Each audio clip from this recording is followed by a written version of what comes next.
Di tanah Betawi, cinta tak cukup hanya datang membawa bunga dan kata manis. Ada satu ujian yang harus dilewati, palang pintu.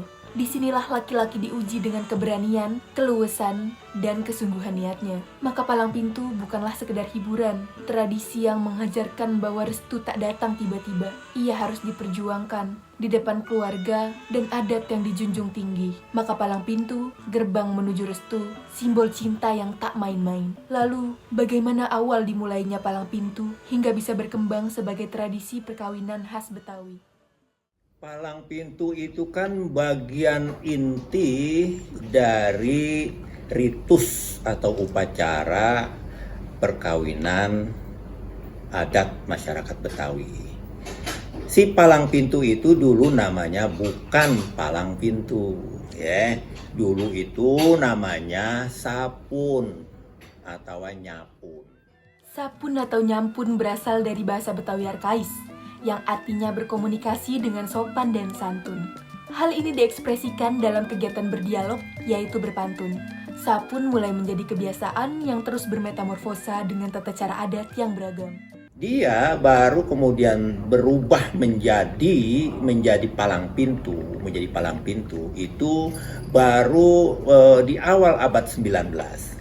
Ya, tepatnya ketika di kota Batavia ini sudah ada pembangunan yang secara masif dilakukan oleh pemerintah kolonial dalam membangun jalur-jalur transportasi, wabil khusus transportasi kereta.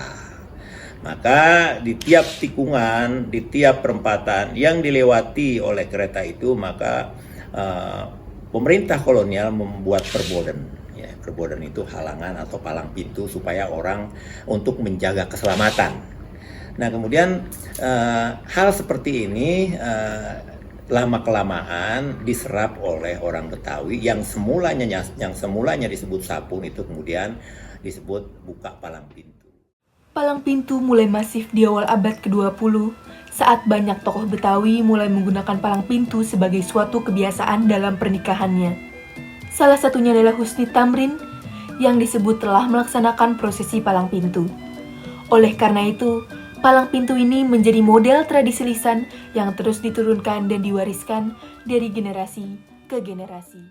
Di era-era mungkinnya zamannya Bang Yahya yang boleh dibilang kaum yang akademisi, coba memikirkan itu bagaimana dikemas ini palang pintu menjadi satu pertunjukan yang uh, rapi dan mengedukasi gitu ya.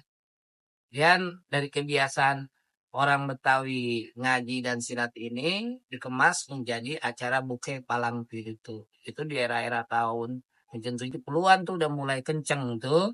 Kemudian abang-abang senior kita itu yang di dalamnya diperkuat dengan lembaga kebudayaan Betawi yang namanya LKB.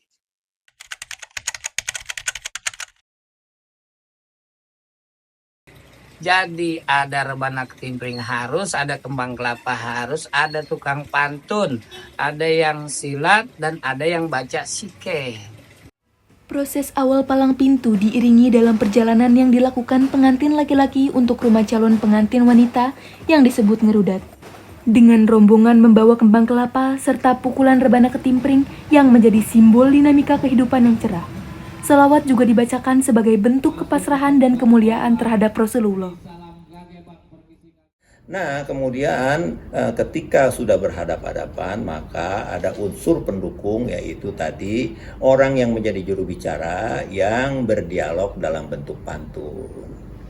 Rombongan datang ke sini, apa maksudnya, dari mana, kemudian dibalas dengan pantun. Kalau masalah terima, masalah gampang. Kalau Bang Mirja makan buah kenari, jangan ditelan Bang biji-bijinya. Kalau Bang Mirja sama orang tuanya sama rombongannya udah niat datang kemari, nih jawara-jawara sini pengen tahu apaan hajatnya. Dia bisikin saya begini Bang. Gimana? Setelah pekuan jatuh di petik, jatuh satu di tengah hari. Kalau bukan lantaran Pok Ismi yang foto dan cantik, kagak bakalan Bang Mirja sama rombongan datang kemari. Oh. Nah kemudian harus ada pesilat. Nah karena dia yang buka pintunya nih. Kalau pihak perempuan ada pesilatnya dipanggil palang pintu yang menghalangi. Kalau di Jakarta di dunia kendaraan namanya palang kereta. Ya, dia tidak akan bisa jalan orang ini selama dihalangi dengan palang kereta. Kemudian ketika dibuka baru bisa jalan. Begitu juga konteks palang pintu. Dihalangi dengan para jawara-jawara pesilat dari keluarga pengantin perempuan.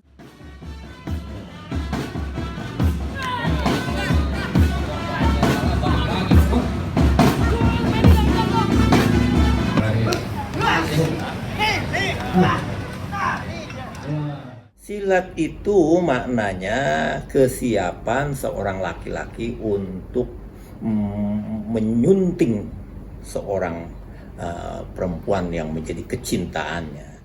Calon none mantu atau tuan putri belum berkenan kalau belum dibacain nanti sike.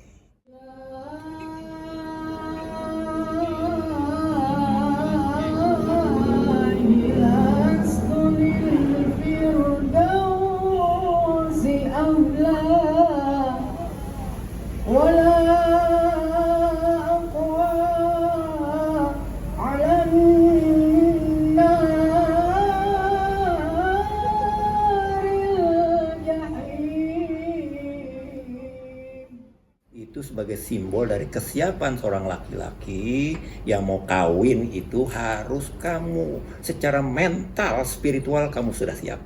Barulah kemudian masuk dia dan duduk di mahjane yang sudah disiapin untuk pelaksanaan syariatnya. Itu kan tadi adat, maka masuk dalam bentuk syariat untuk ya dinikahkan gitu.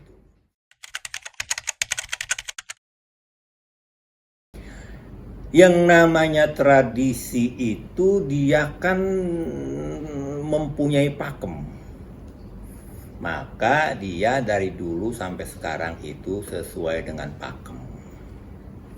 Hanya memang sayangnya aktivis palang pintu zaman sekarang itu enggak memahami pakem secara benar.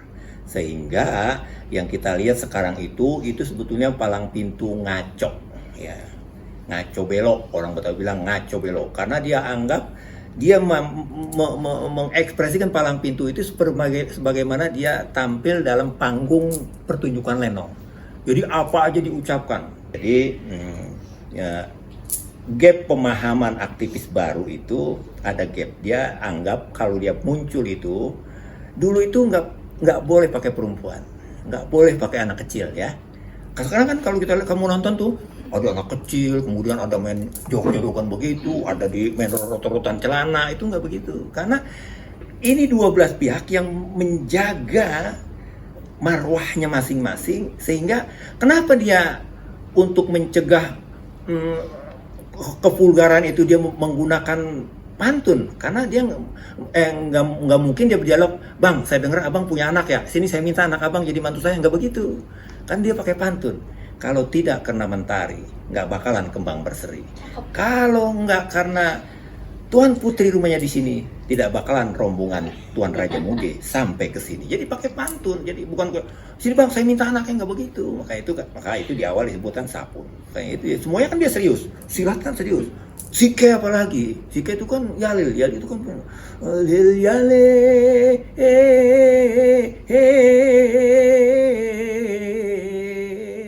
begitu. Di balik lakar pantun dan gemuruh silat, palang pintu menyimpan pelajaran yang tak lekang oleh waktu. Dari palang kayu yang menjaga rumah hingga palang adat yang menjaga kehormatan. Betawi mengajarkan kita bahwa setiap pintu layak dijaga dan setiap restu layak diperjuangkan. Tradisi ini bukan sekedar warisan, ia adalah cermin nilai tentang adab, keberanian, dan batas yang harus dihormati. Di tengah kota yang terus berubah, palang pintu berdiri sebagai pengingat bahwa akar budaya tak boleh hilang dan jalan menuju hati harus ditempuh dengan hormat. Karena di tanah Betawi, pintu tak hanya dibuka, ia juga dimuliakan. Pokoknya yang jelas palang pintu itu di dalamnya mengandung memori kolektif di dalam kehidupan masyarakat Betawi, dan dia juga memberikan nilai-nilai edukasi, menjaga bagaimana institusi rumah tangga itu berjalan dengan baik, bagaimana suami istri itu saling menghormati, saling menghargai, bagaimana dua belah pihak besan ini juga menjadi satu keluarga besar, dan itu diharapkan dia bisa menularkan paham itu kepada tetangganya, kepada saudaranya, kepada lingkungannya, bahkan sampai kepada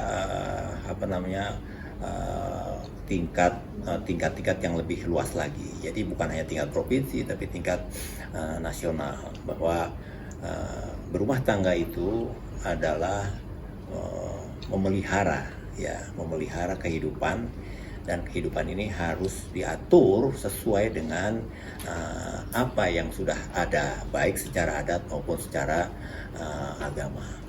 Mari kita cintai, kita hormati, kita muliakan identitas dan milik kita. Kalau bukan engkau, wahai anak-anak muda, siapa lagi?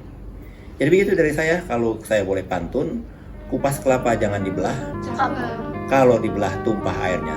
Kalau ada kata atau ucapan yang salah, mohon kiranya dimaklumin dan dimaafin saya. Baik, pada saudara-saudara seperjuangan yang juga ikut mengembangkan, melestarikan budaya Betawi khususnya Bukit Palang Pintu, ayo sama-sama kita jaga marwahnya orang Betawi melalui seni budaya Betawi. Kita jaga nama baik Betawi, kita jaga para pelaku-pelaku seni Betawi dengan sebuah pertunjukan palang pintu yang berdasarkan kepatutan, yang mengedukasi sehingga tontonan menjadi tuntunan. Dari Ciawi ke Cabang Bungin, ke Cipete lewat Semanggi, seni budaya Betawi kudu kita kembangin. Kalau bukan kita, siapa lagi? Assalamualaikum warahmatullahi wabarakatuh.